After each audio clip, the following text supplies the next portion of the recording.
Welcome to the Physical Education Podcast. Today I spoke with Keith Littlewood, who's an expert in digestion and hormonal health. Keith offers a really unique view that you probably haven't heard before, and it's likely going to challenge a lot of your beliefs surrounding nutrition. So we delve into quite a few practical gems and basics to really assess your health, your digestion, your hormonal health, and how these might be playing into your chronic pain. So go into this one with an open mind. We even mention conspiracy theories, so there's lots of fun stuff in this one, but I hope you enjoy it. Thanks for coming on. Yes. Pleasure. And basically I wanted to have you on to talk a bit and get your insight, your knowledge in terms of nutrition, hormonal health, digestion, and how that plays into chronic pain issues. So just to kind of get going, could you talk a bit about your background, how you came to do what you're doing, and the whole backstory to Keith? Sure. Well, I actually kind of fell into the fitness industry, must be just over 20 years ago, when I was actually in the army for 4 years, but I'm actually the most undisciplined person in the world, and realised I wasn't really meant to be in the army, but I didn't know what I wanted to do. And sure. I kind of came out of that, and I started teaching climbing, and I worked at a leisure centre, and ended up, just covering someone's gym induction class. And I kind of thought, there's more to this, and I ended up working as a personal trainer, a fitness instructor at Holmes Place, then becoming a personal trainer, working for myself, and opening my own health club in London, which I found I also hated as well. And then I kind of realised that I was going to just develop myself as somebody who's kind of getting interested in rehab and other areas. So I did a lot of the Czech Institute stuff when that was popular about 12 years ago. And that was really good because it just opened up my eyes to a different way of thinking. And from there, I kind of got into therapy, neuromuscular therapy, and then into functional medicine. And I think the real crowning stuff is that over the last few years is that I got quite what I would call sick after having my mercury teeth drilled out. And despite being reasonably healthy with my diet and training regularly, I was a bit of a mess. And I came across, prior to that, I'd actually come across the work of a guy called Ray Peat, who was a biologist and who's still going strong at the age of 80. And he did a lot of research on estrogen and progesterone back in the late 60s. And he's put a large body of work together related to kind of hormones and function, and so I've kind of been reading his work, and he's always really well referenced his work with scientists like Hans Selye, Albert St. Georgi, who was the Nobel laureate who discovered vitamin C, and a few other people like Broder Barnes and other thyroid research, but also put kind of like philosophical touch on stuff, and looking at things really holistically rather than that kind of naturalistic kind of fallacy that you need to be green and brown and eat lots of stuff like that. And he gets you thinking about biology and how to make somebody more robust and how to increase someone's energy. So the last kind of 6-7 years has been taken up with trying to understand his work better. And in that time, I've done a postgrad diploma in endocrinology, and which has led me to doing my master's in endocrinology, which I'm starting early next year, where I want to try and perhaps ruffle some feathers and get some dialogue going about how that could be accurately looked at, rather than what I think is just a really reductionist approach of how to assess the biology and the function of someone based upon a single blood test. So that's kind of where I am now, and I wouldn't say it's kind of still feel like I'm very much just scratching the surface of a very big subject. So a little more than some, and certainly less than others. So still kind of scratching the surface of it, really. Great. So just to, I suppose my first question, and just to kind of frame this, I'm always trying to make things practical for the person who is in chronic pain, because there's so much information out there, and I imagine a lot of what you're going to be sharing, especially if it's inspired by Pete, it's probably counter to what most people expect, and it might sound blasphemous. So I'd like to frame things in terms of practical steps and what people can do, and how we can kind of break these barriers and have people thinking differently. So if someone's coming into you with pain issues, how do you broach the subject of hormonal health, digestion. How do you explain to someone, how do you get them on board with the idea that what they're eating, even the way they're breathing, what their hormones are doing, how does that affect pain? How do you explain that to them? Sure, it's a good question. Usually, I mean, I get a relatively even mix of clients come to me. I get either clients coming to me for pain and movement work, which we work in a very similar way to a degree in that field, and then some people are coming to me with specific energy, digestion, sleep, infertility related issues, and they're kind of specific things. And sometimes I get people from the structural and pain stuff moving into that, and I say, look, as much as I'm doing this, I think you need to consider this. And sometimes I'll just get someone who says, look, I've got this. What can we do? And I'll send them out some specific questionnaires to kind of look at systems such as energy, digestion, liver function, hormone function. But it really just depends. And you and I both know that there's much stuff that you can do with resolving pain issues from a structural and neurological perspective, and getting muscles functioning the way they should be and people moving in a certain way.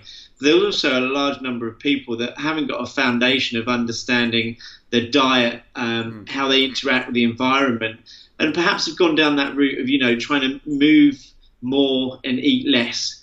And there's only so much you can do with that, especially when you have kind of deeper seated hormonal issues that are stopping you get to sleep, that are making you feel anxious, not make you poop every day or perhaps poop too much, and not organize energy at a cellular level. And there's actually some very, very simple steps that can be taken to that.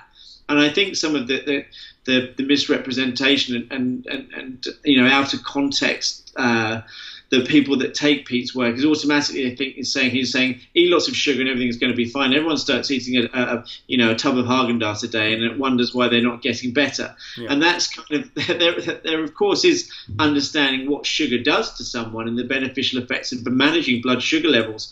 But it's not about overeating. It's not about just consuming as much kind of carbohydrate as you can, because that has its own problems in itself. But what it does do is kind of start to, create a base. Is like, if you get someone's food right, then you can create some very good things from an organization perspective and how someone kind of interacts with their environment. But even, from studying the last year with a bunch of doctors to do this postgrad in endocrinology, one thing that was very, very clear is that doctors are writing prescriptions of hormones without having a clue of what their patient's diet or environment is like. And they're two key things that if you don't look at them, the hormone that you can write can be a total waste of time, because it could be a factor in someone's diet that's driving their kind of functionally low hormone issue, perhaps, or kind of having a negative effect. And I think one of the reasons why people say, oh yeah, I went on that and it didn't work for me, is the reason that they haven't gone back to the foundation of getting food, sleep, light and movement right. And it's certainly not about getting, eating as minimal as you can and eating as whole as you can and pushing yourself as hard as you can, because that's going to push a lot of already stressed people into a deeper hole. Yeah. Okay. So, I think is it's taken me a good 6 or 7 years just to understand Ray's work and what he's kind of tried to do, and even in the newsletters he sends out, there's still kind of some mind-blowing gems. But his understanding of holism as such is understanding biology, and if you're going to understand endocrinology, what are the kind of wider aspects on biology if you're just looking at something that's very, very reduced. And I think that's critically important. But I said I'll always come back to, when I run a coaching program with someone, the first thing women are saying to me, when shall I start taking progesterone, or do you think I have a thyroid issue? And it'll be like, you can't even consider this. You have to get the food right first of all. Yeah. This is the foundation for every single person. And it's not hard. It's just, I think a lot of the information that's out there is, like you say, is that, if people are going to pick up Ray's work and say, you just have to eat sugar all the time, well, that's not what he's saying.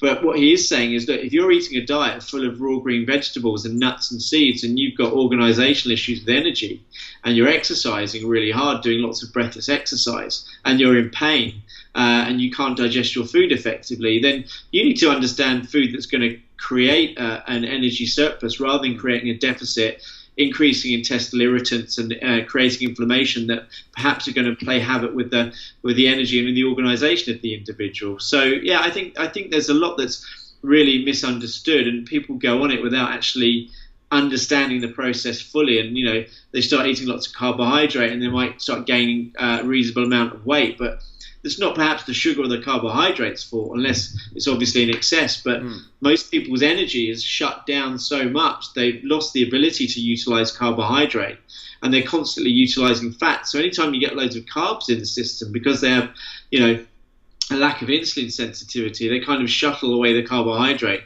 and store it because they're in a stressed state. So it's trying to get the individual's biology to understand that, hey, you're not in a stressed state anymore, and actually once we start getting your energy working better, this kind of symptom isn't going to be happening.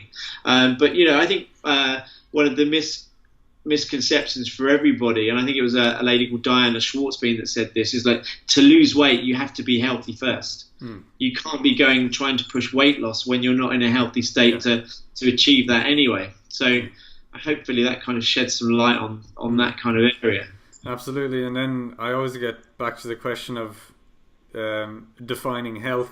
I think people aren't even defining the parameters to begin with, and they're just sort of, they're going off say green shakes and some arbitrary weight loss equating to health, or six-pack equating to health, but not really having anything tangible or concrete to actually define health and measure it. So just to go back to a thing you mentioned the idea of what you'll typically see is people, they're eating their greens and all these kinds of things, and how with everyone's on Instagram, everyone's sharing their chia seed Super Bowl whatever.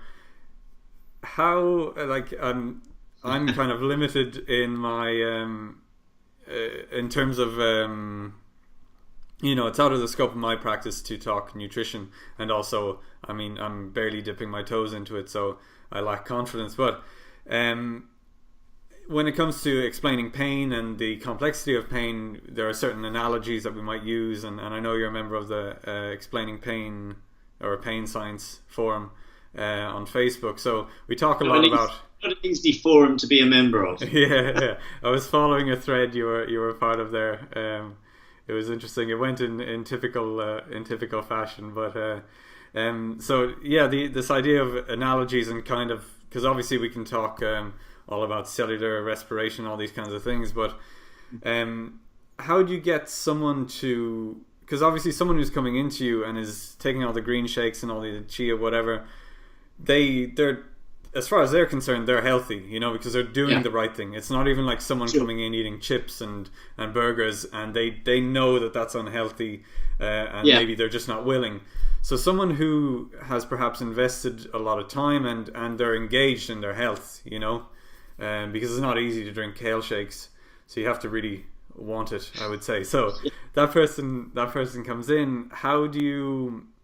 Obviously you need to gauge the person, you need to choose your angle, but do you have kind of go-to analogies, stories, simplified explanations for why that might not be the best idea, particularly for someone who's in pain or run down or having a lot of health issues? Sure. Well, I think pain is a great marker of health. Sometimes it's not tied in with health as such. It might just be unfortunate due to previous trauma or kind of sensitization and many other areas. But I think it's a good question. I always kind of define health. I think the medical definition is the absence of disease. But actually, if it's working for you, I've always gone along the questions. Do you go to the toilet regularly and well without irritation? So good digestive system, good energy, good emotional health, good sleep, good libido, and an absence of pain. And I think those 6 questions are a really good marker of whether something's actually working for someone. If you're looking at digestion, for example, if you're not pooping, once or twice a day, that for me is constipation. If you miss a day, you're constipated. If you're having 4, 5, or 6 stools a day and it's really irritating, there are 2 mechanisms there that might have the same, reason why that's actually happening, and you might kind of vary between the 2. So digestion's a great one. Sleep is a great one as well, because perhaps that people that don't sleep will end up with more pain, for example. Certainly we know that if we if we don't get good sleep, then our energy can have a pretty chaotic kind of vicious cycle of going between, a lack of sleep, producing a lot more stress hormones, which might play havoc with how we organize our energy throughout the day. Emotional balance is a great one. If you're constantly irritable, it's a really good sign that you're perhaps dipping into low blood sugar states. There could be other reasons, but generally that's one. And that ties into sleep as well. It's like if you're waking up during your sleep, why is that happening? Is it as a blood sugar regulation? And libido. I think libido is a great marker of whether you're having the capacity to function as a good biological organism that wants to kind of, go forth and procreate and sow your seed, as it were. So I think that is another great question.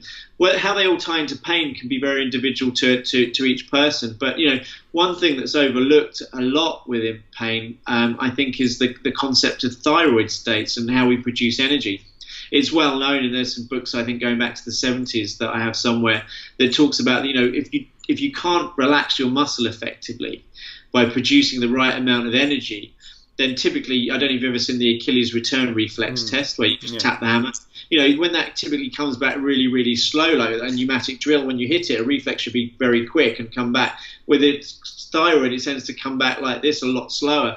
So that's a really good way of understanding what's happening within the muscles and perhaps the cells. And it's kind of, if these muscles are constantly under stress and don't like to relax, then we know there's a number of mechanisms that might cause them to become sore and painful. And this might be a systemic issue. It might not just be, just on the Achilles and the calves, for example. There might be muscles throughout the body that are going to have kind of painful areas, although we know that the muscles as such don't have the pain. There'll be different receptors and, different pathways for that. But people will come and say, my thigh muscles are really sore all the time. Well, why are you feeling pain and soreness in there when, perhaps somebody's not even doing that much exercise. They're doing a very moderate amount or just doing yoga or something. So I think that the context of the markers is particularly useful to try and say, well, okay, why do you think that consuming lots of kind of raw green vegetables is good for your health? And most people will say, well, that's what I've been told. Or when I broach the subject of sugar and carbs, but sugar's really bad, it causes cancer, it's really toxic, it's addictive. I go, well, where have you got that from? What's kind of led you to that? And even somebody who would be perceived as a credible, advocator of health, such as, somebody who does yoga a lot, for example, or Pilates, or somebody who does triathlons, the concept of healthy nutrition for creating a healthy body is very much detracted from what it would be. And if we go back, 30 or 40 years, for health, we were eating very different things. And, we have to come back to the basic tenet of energy. And if we don't have enough energy, we push ourselves into an energetic state that's deficient in our muscles' ability to function and relax effectively. So when you start talking about these key areas, I think it kind of light bulbs go off for people. I often get people going, sending me a message going, what you're talking about is very counter to what's out there, but it kind of struck a chord that, you mentioned this, and I was on a forum today when somebody was saying that they'd taken thyroid and progesterone for over 25 years, and it had nothing to do, had no effect on their anxiety or their adrenal fatigue. And the first question I said, well, what's your diet like? And they came back with, I'm on a low carbohydrate diet. And I'm like, well, you can throw whatever you want at it, and if you don't give the body what it needs, and you're stuck in a perpetual state of fatigue and hunger, one thing that's going to be there is anxiety and an inability to use those hormones when you're given them. So it's you can come from the best intentioned person who's going to push someone and say you need to eat this because of this, this, and this. But I still think there's a real disconnect about what people actually physically understand that healthy foods, and I think that permeates medical culture and nutritional culture because people still don't understand, and they're making people. Have these energy and kind of organizational problems, eat foods that's going to kind of push them into that state a lot further. Okay. And in terms of, like you said there, you have these light bulb moments when people actually begin to kind of question these things and see the bigger picture, and then they start noticing. It was actually a client of mine sent me an email, and he mentioned you can't heal what you can't feel, which he had heard from someone else, which I found interesting. In my studies, I found that the more it's kind of a double-edged sword. Is the more you know, the more you notice things, and the more you're like, totally. oh, what's going on there? But do you have methods that you use to sort of give people like a biofeedback mechanism? So what I've been doing is kind of the classic PT thing of body temperature and pulse. And again, like, I'm limited in terms of what I can recommend, but usually the people I see it's kind of really, really chronic stuff with no answer. No one's been able to help. So what I'll do is I'll collect the detailed injury history, and usually have them collect body temperature and pulse ahead of time, so that when they come in, at least I have an idea, do I need to refer you out, or do I need to send you all this kind of information? Would you use body temperature and pulse, or are there things that you find are particularly reliable to get people to tune in and to actually feel these things? I think they're two of the most pertinent things for these type of issues, for sure. And you can see, you know, I use them more for kind of energy, digestion, hormone related stuff. In pain, there can be a case for that, especially if it's intertwined with thyroid issues. Pulse and temperature, I think, are probably one of the most accurate forms of finding out what's going on with someone.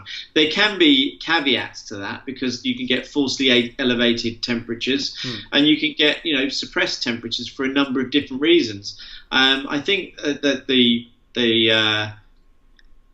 the reason why perhaps that hasn't been taken so seriously in the medical community is because it gives someone a tool to actively assess what's going on and make some assumptions. But even a lot of people who you work with, they sometimes don't start getting it for a while. It's like, for example, you can get someone who comes in with a perfectly fine pulse, but they've got temperature and pulse, but their symptoms are kind of saying, well, there's obviously something wrong here. And that's perhaps because they've gone through that kind of low energy state, and their body's having to kick in and produce a lot more adrenaline and cortisol just to get them functioning throughout the day. So you might see falsely elevated temperatures. They tend to be slightly less than what you typically see, is people, rather than coming in with a good body temperature around 37 degrees, probably coming in around about your 35s.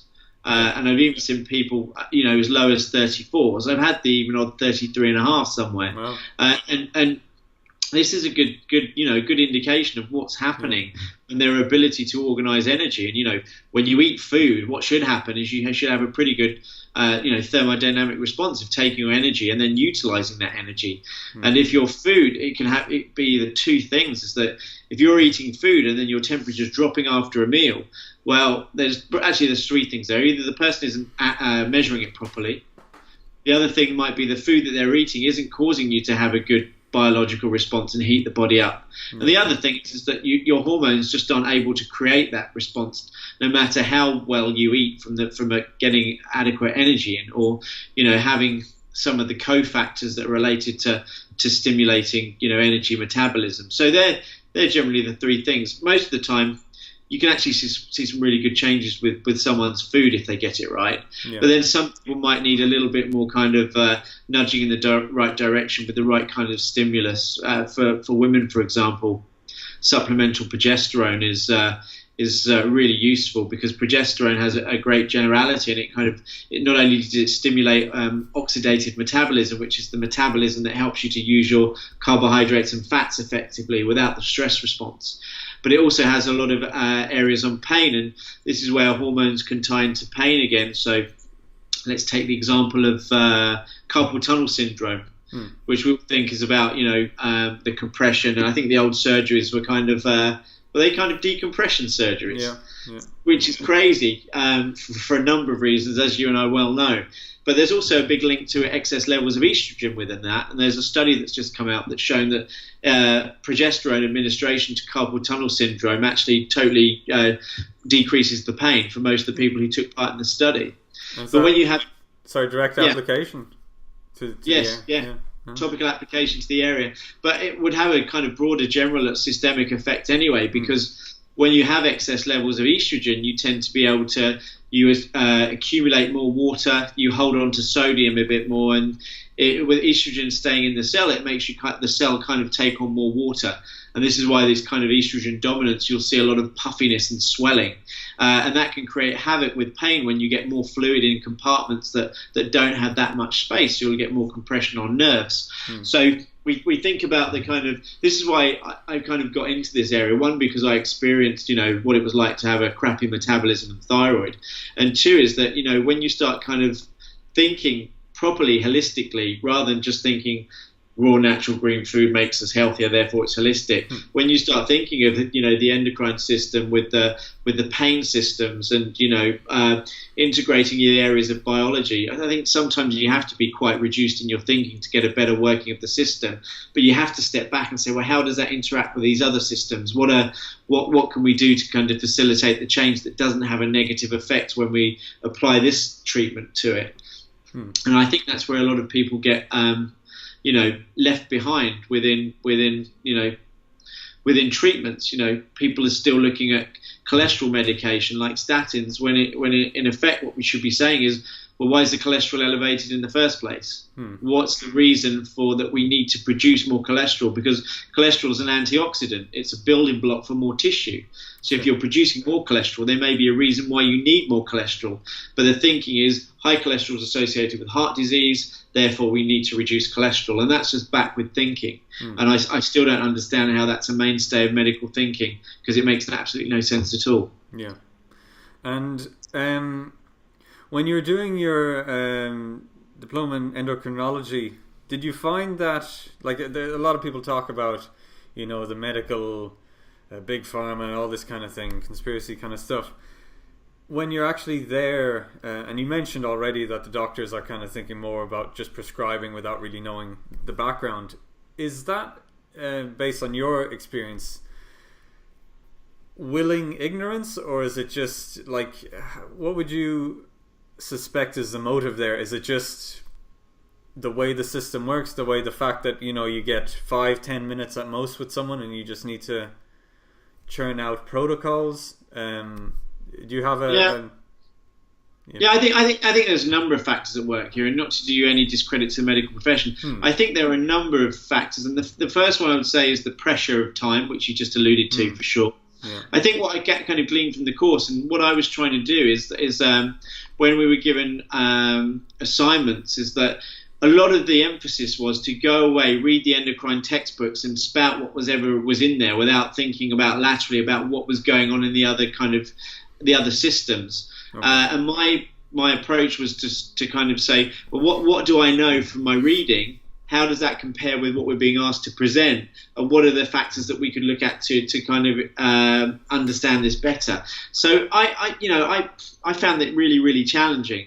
But because I actually had a very different view, whereas doctors were actually doing it to become endocrinologists, and I was doing it because I wanted to experience what is it that doctors give out from this kind of particular school of thought, and what can I do to kind of make my service better when I'm dealing with people. So I think part of it was there is very little emphasis on nutrition, because everyone assumes that when you're addressing the endocrine system, everyone assumes that that's the hierarchy.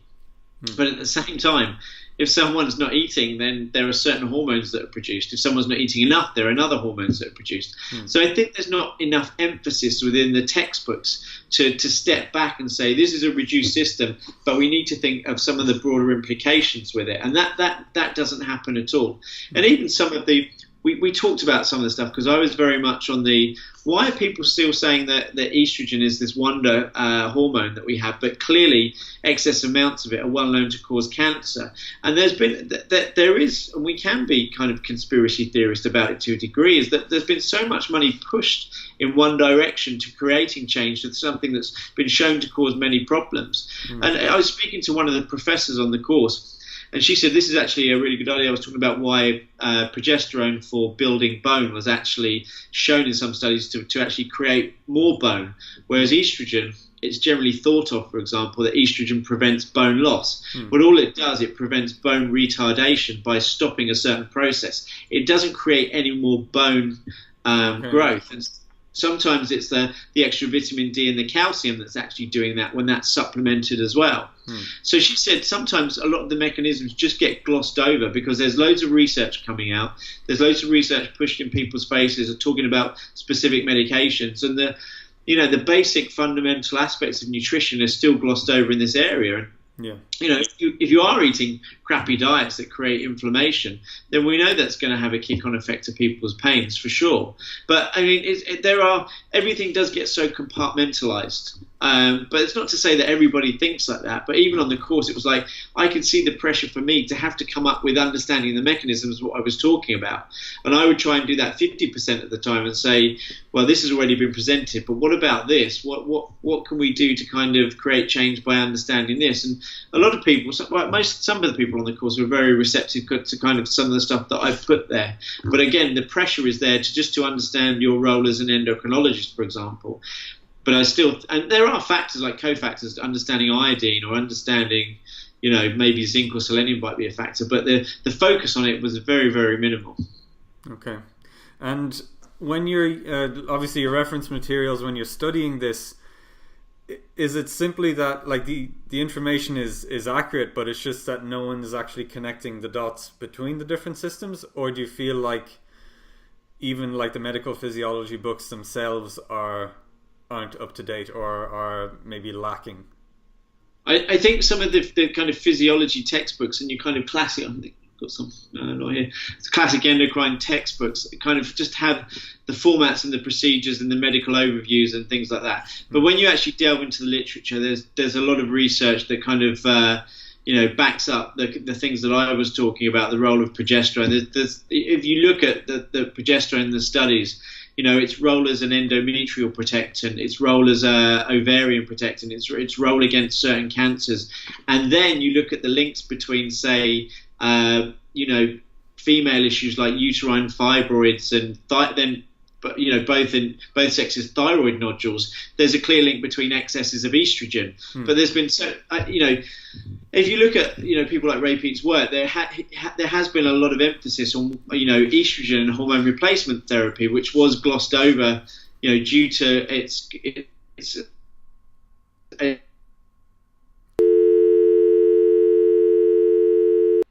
Yeah. Okay. Yeah. So, Ray Peat's actually original research was on estrogen and progesterone. Yeah.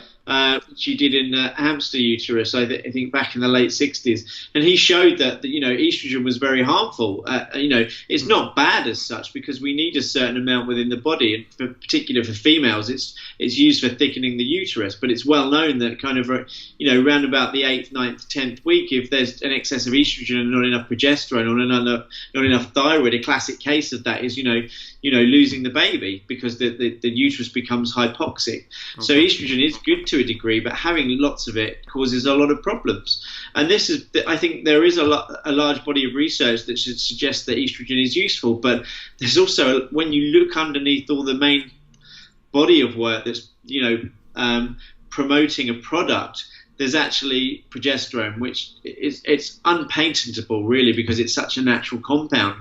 But what studies have been done is on synthetic progesterones or progestins. And when you go and see a lot of the research, there's even between doctors, they sometimes don't know if the study was a progesterone or a progestin.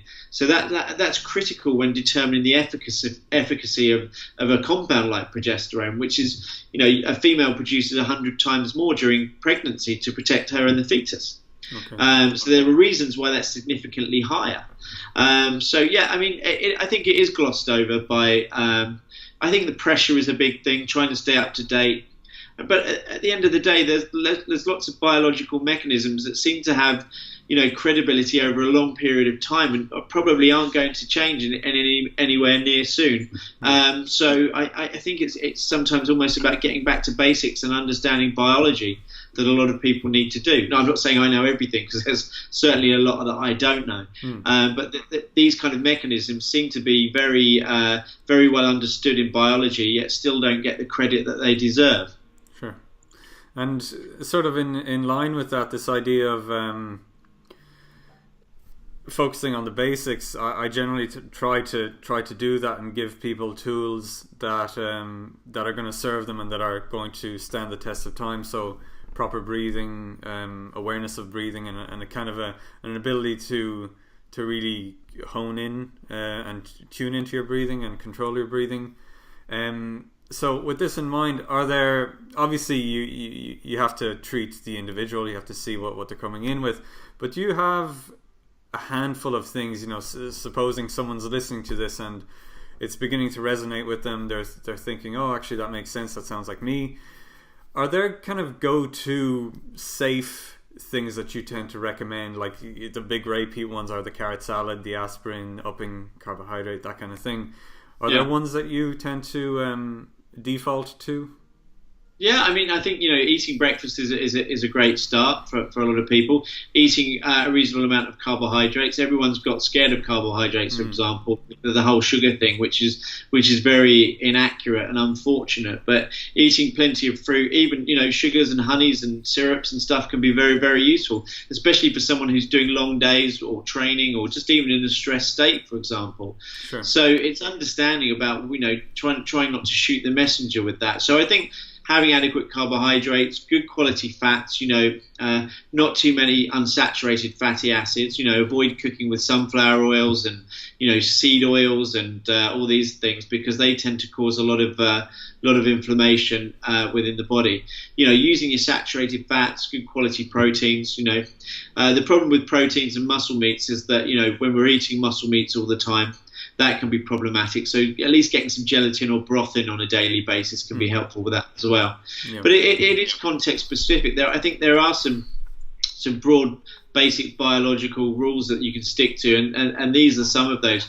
The carrot salad is really useful for just helping to remove some of the metabolites and the compounds in the bowel, particularly if you've been constipated for a little bit or have a hard time passing, particularly if you're coming off grains for a bit, which can irritate the bowel. And a raw grated carrot is very, very starchy and you don't digest it. So having it grated has a nice surface area that can remove some of the compounds in the bowel, notably endotoxin and excess bacteria. And so that's a really useful thing. You probably get bored of carrots after a while, but it's good to throw in there on a irregular basis just to keep the action of that going on. Sure. Not kind of falling prey to the kind of naturalistic fallacy of eating lots of raw green vegetables, nuts and seeds. If you have cold hands and feet, for most part, it's an energy issue. And you'll probably find that things like your hand and feet get better, your sleep gets a little bit better, you feel a little bit more, less anxious, and your mood's a bit more balanced, and perhaps you go to toilet more regularly and your energy feels good throughout the day when you have regular meals throughout the day. If people are pushing for weight loss because it's something they're doing for a competition, or, they're fussed about weight, there's going to be a trade-off with that sometimes when the body gets into a stress state. So it's kind of looking for that. We go back to those markers about what we think is good health. But I think, even caffeine is useful as well for stimulating bowel function, for acting as a metabolic stimulant. Again, not having too many cups of coffee, and making sure when you have coffee, it's either with a meal or you have it with sugar or milk or cream, so that it doesn't have the negative effects of putting a stimulant into a system that's not ready for a stimulant. So I think caffeine's a wonderful, adaptogen and antioxidant that's shown very good studies in anti-Alzheimer's, dementia and cancer, and I think there's a good reason for that. But everybody seems to think they have an issue with caffeine or adrenal fatigue, but it's usually the system that's the problem. Some people have a hard time with the way that they process caffeine from a liver perspective, but at the end of the day, most people's issues with caffeine is because of a low blood sugar state more than anything else. So these kind of things, and I think good dairy is a really good another factor. But again, everyone's got scared of dairy, saying it does this and that. But actually, if we want to talk about a true superfood, I think a true superfood is dairy, because it has so many compounds in it that help to promote sleep, bone growth. Sure, I think the quality of dairy can be an issue sometimes. Over milk calf and on cows and fed antibiotics and grains rather than kind of grass-fed dairy, that can be an issue for sure. But generally, as a rule of thumb, dairy in the diet is very protective for a lot of people, and as is getting adequate sunlight, not just vitamin D but red light as well. So they're kind of my staples. Aspirin I think is very, very useful when you're kind of perhaps when you're flying on a regular basis or eating kind of out and having a lot of cooked vegetable oils. It can help to lessen the effects of that.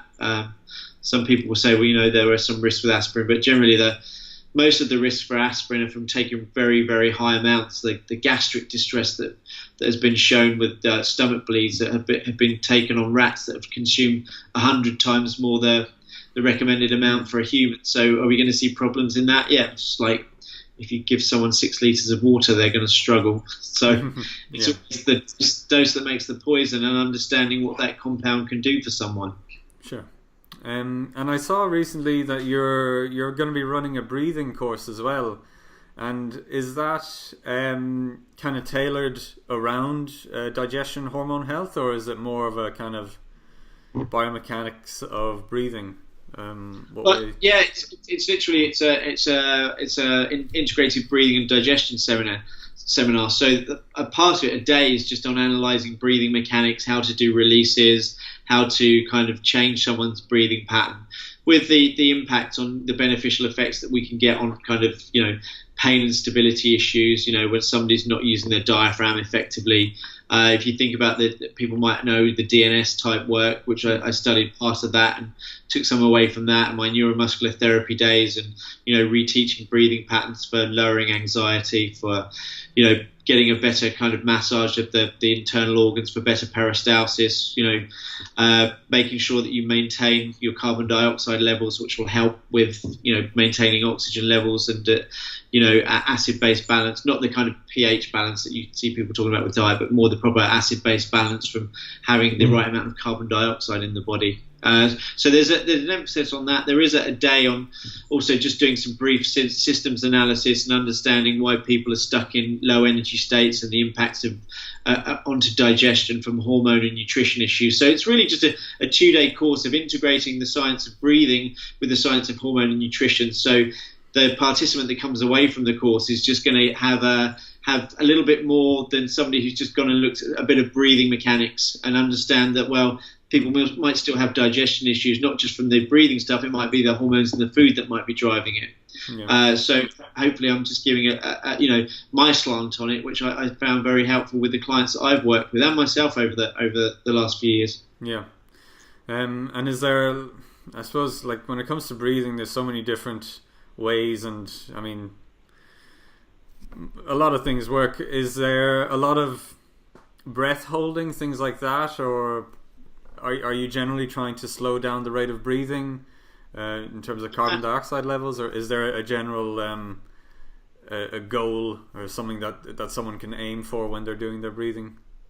So yeah, I mean, the goal that I tend to go for is, you know, optimizing diaphragmatic breath, you know, getting some pressure into the pelvic floor. I think there are kind of different breathing strategies, but one of the most common that we see is that kind of upper, you know, accessory muscle respiratory pattern, or the open scissors position that's been kind of highlighted by the DNS approach. And I think they're the main areas that I want to do. If someone's breathing more than this kind of 16, 18 breaths a minute and are kind of heading towards hyperventilation and you know, passing out too much CO2, I think that can be problematic. So it's really just about kind of getting the mechanics right that promote, you know, a more stable trunk and a better, you know, profile of the muscles that are being used, and also just to calm someone's system down so that they feel a bit better. We all know that when we take kind of slow, controlled breathing in through the nose and out through the mouth, that there's a beneficial effect of that. So I think there are kind of many more advanced things that you can look at with that, but I still feel to a degree that many practitioners aren't even getting the basics of breathing right, and, you know, slowing someone down. And I think if we can get the breathing and the digestion and the hormones and the food tweaked to a degree, I think this is a win-win situation. Yeah. So that's why I kind of integrated it together. But part of it is also introducing people who've never really done proper, you know, abdominal tissue release, and just kind of loosening up the you know, the front panel where the abdominals are, so people can actually breathe into that area. You and I both know that, you know, when you take some of the stress out of the scalenes or the neck muscles or the pecs, for example, or just help someone to expand the ribs a little bit better, then we see much better breathing anyway. Yeah. So it's some very simple strategies for changing that for the bigger picture of all the things that we've talked about. Yeah. And you've also has it launched properly, your digestive online course? Or is it, I've started taking some clients on, so that's it's improving energy, digestion and hormones, and really what I wanted to do with that, I see quite a lot of people who sign up for the 3-month coaching program or come for an initial consultation, and I give them some advice. So I wanted to put something out there that was cheap.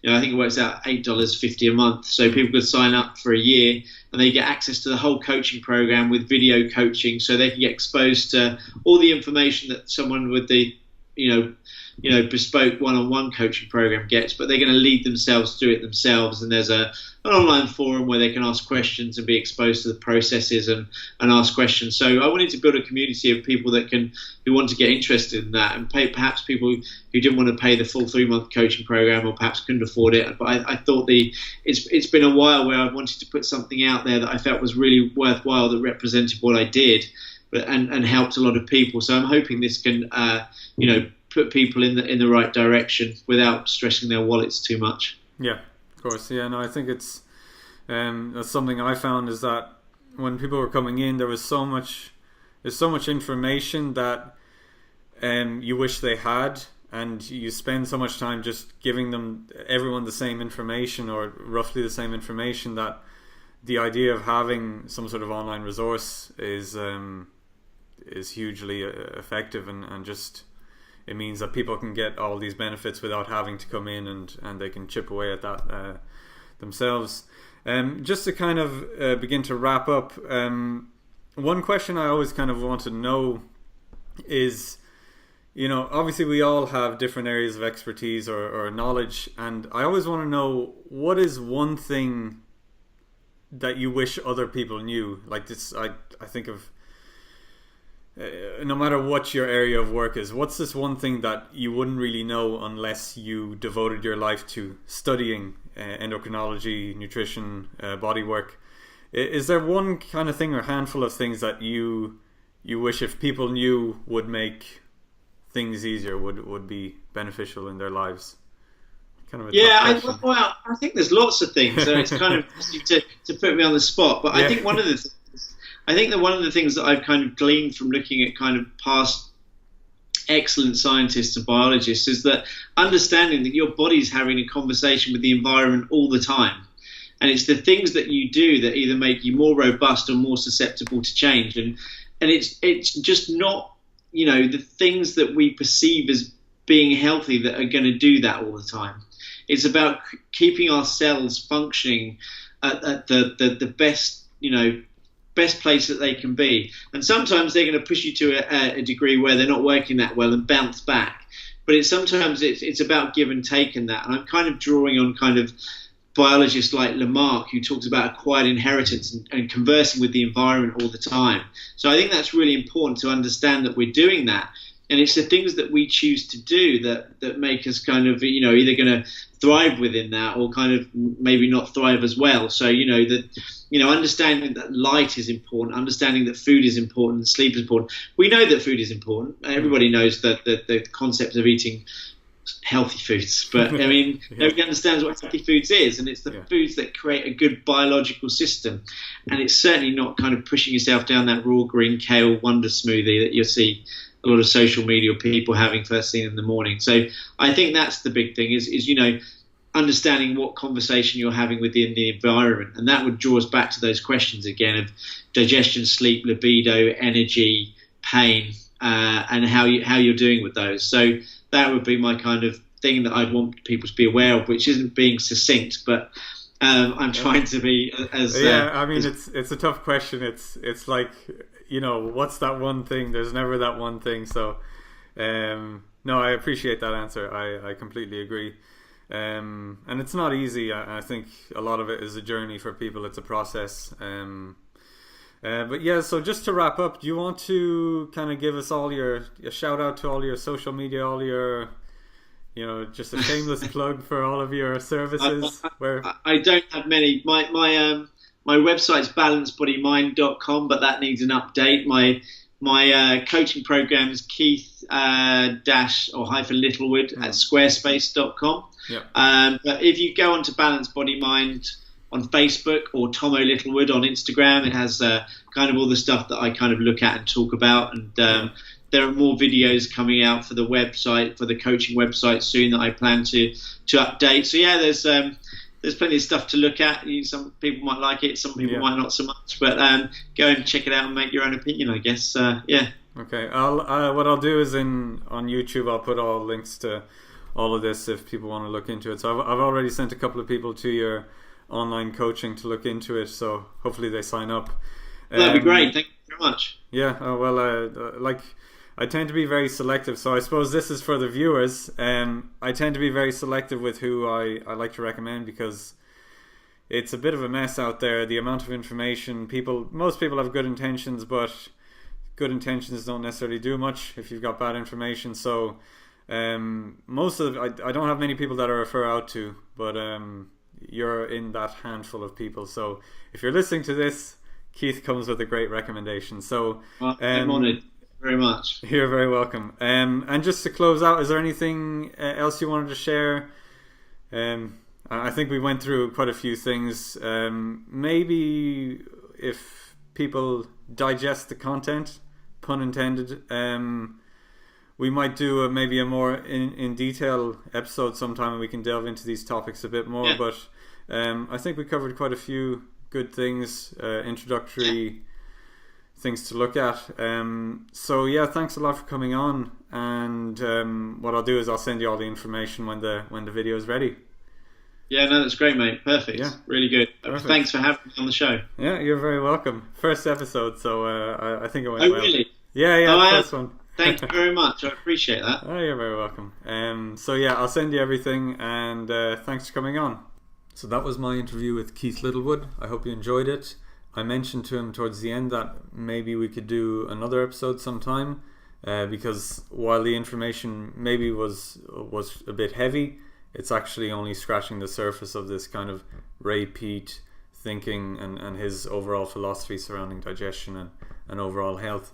So if you'd like to hear a bit more, maybe around a specific topic, if you have specific questions, or you just want to hear more because you're interested, you can comment below or send me a message just to let me know, just so that I can go to Keith and say, look, the interest is there, and maybe he'll come on again and share some more of his knowledge. You can do all the usual social media stuff, like, share, subscribe, and all that, so then you can get all the other interviews are going to be releasing. For Keith's own information, all his websites, his Instagram, his social media, I've included links below. I definitely recommend following him just to get like a drip feed of, like, just his Instagram is like it's like full of all these gems that are going to get you thinking and going to give you practical steps to improve your health. So I can't recommend it enough, as well as his energy, digestion and hormone course, online course. I really like this stuff because it complements what I do very well, an emphasis on the nervous system, but also treating the whole body. So if you haven't signed up to the Ultimate Guide to Pain, which is free, I'll include a link to that.